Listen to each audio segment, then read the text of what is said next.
আমাদের বাংলায় যারা বলে ভালো কোচ নেই, ভালো প্রশিক্ষক নেই, একবার যদি একটু ভালো করে রিসার্চ করেন তাহলে যে নামটা সবার আগে আসবে তার নাম হলো শঙ্করলাল চক্রবর্তী। বর্তমানে তিনি বাংলার কোনো দলে সুযোগ পাননি।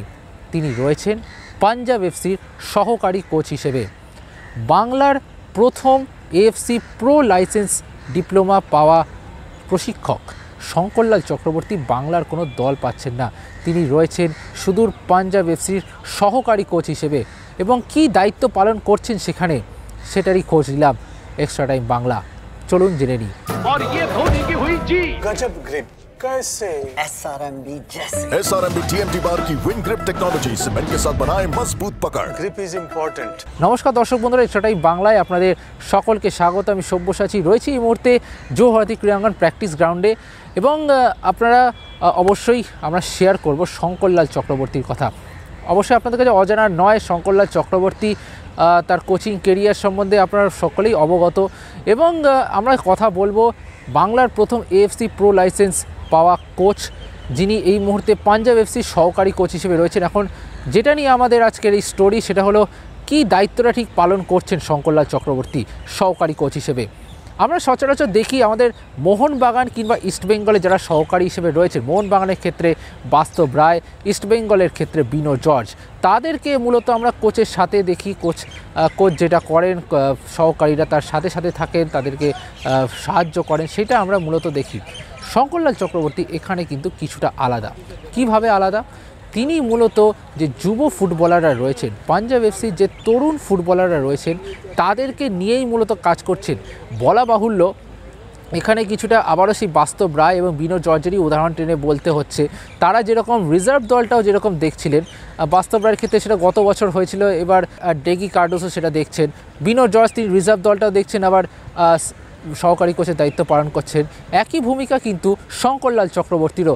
পাঞ্জাব এফসির যে রিজার্ভ যুব দল সেটাও কিন্তু সামলান শঙ্করলাল চক্রবর্তী এবং তার অধীনে শুধুমাত্র গতবার রিলায়েন্স ফাউন্ডেশন ডেভেলপমেন্ট লিগে চ্যাম্পিয়ন হওয়াই নয়, তার অধীনে যে premier league next gen cup যেটা হয়েছিল সেখানে দুর্দান্ত পারফর্মও করেছিল পাঞ্জাব এফসি এবং সেখান থেকেই বোঝা যায় তরুণ ফুটবলারদেরকে নিয়ে আসার ক্ষেত্রে যে পাঞ্জাব এফসির স্বপ্ন, যে আকাঙ্ক্ষা, যে আশা আকাঙ্ক্ষা, সেখানে একটা বড় ভূমিকা রেখেছেন এই বাঙালি প্রশিক্ষক এবং সেইটাকেই আজকে দেখা গেল যে তিনি তরুণ ফুটবলারদেরকে নিয়েই মূলত কাজ করছেন।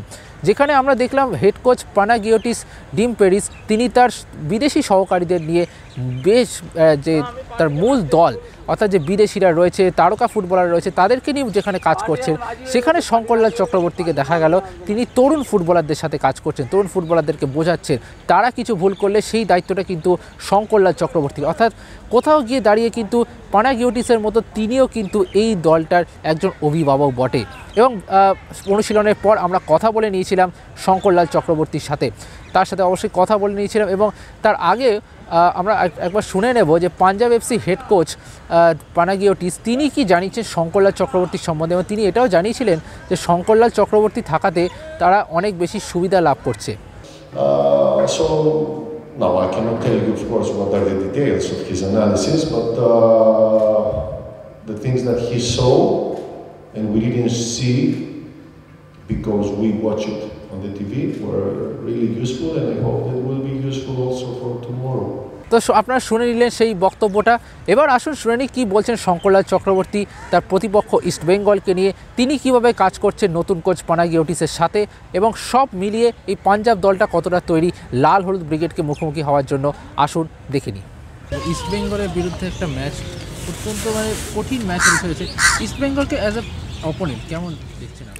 অত্যন্ত ভালো টিম ইস্টবেঙ্গল এবং নতুন কোচ আসার পর ওরা ঘুরেও দাঁড়িয়েছে এবং ভালো খেলছে। তো কাল একটা কঠিন প্রতিদ্বন্দ্বিতা হবে, আমরা সেই চ্যালেঞ্জের মুখে দাঁড়িয়ে আছি। সল পেস্কো, মাদি তারারের মতো অনেক ভালো প্লেয়ার ওদের কাছে নেই, সেটা কি একটা আপনাদের কাছে অ্যাডভান্টেজ হবে? আমি ব্যক্তিগতভাবে মনে করি, যেহেতু আমি বাংলায় বড় হয়েছি, ক্লাবের নামটাই একটা বড় ওয়েট, ওখানে যে প্লেয়ার খেলবে ভালো খেলে। আর আপনাদের প্রিপারেশনটা কেমন? কি চোট কিছু যদি থাকে যদি? না, আমাদের সেরকম কিছু নেই, ছোটোখাটো দু একটা ইনজুরি থাকলেও আছে, সেটা নিয়েই চলতে হবে। আমরা আশা করছি কালকে একটা ভালো রেজাল্ট করব।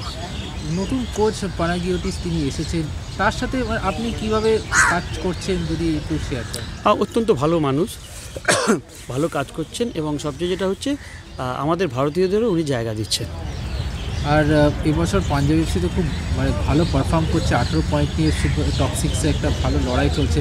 আপনাদের এই মুহূর্তে লক্ষ্য কি টপে যাওয়া? কারণ মোহনবাগান, ব্যাঙ্গালোরের মতো কঠিন দল সেখানে রয়েছে।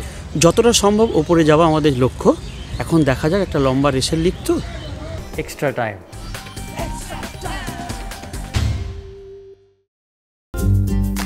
লেটেস্ট নিউজ আর এক্সক্লুসিভ ভিডিওর সঙ্গে আপডেট থাকতে এখনই সাবস্ক্রাইব করুন আমাদের ইউটিউব চ্যানেল।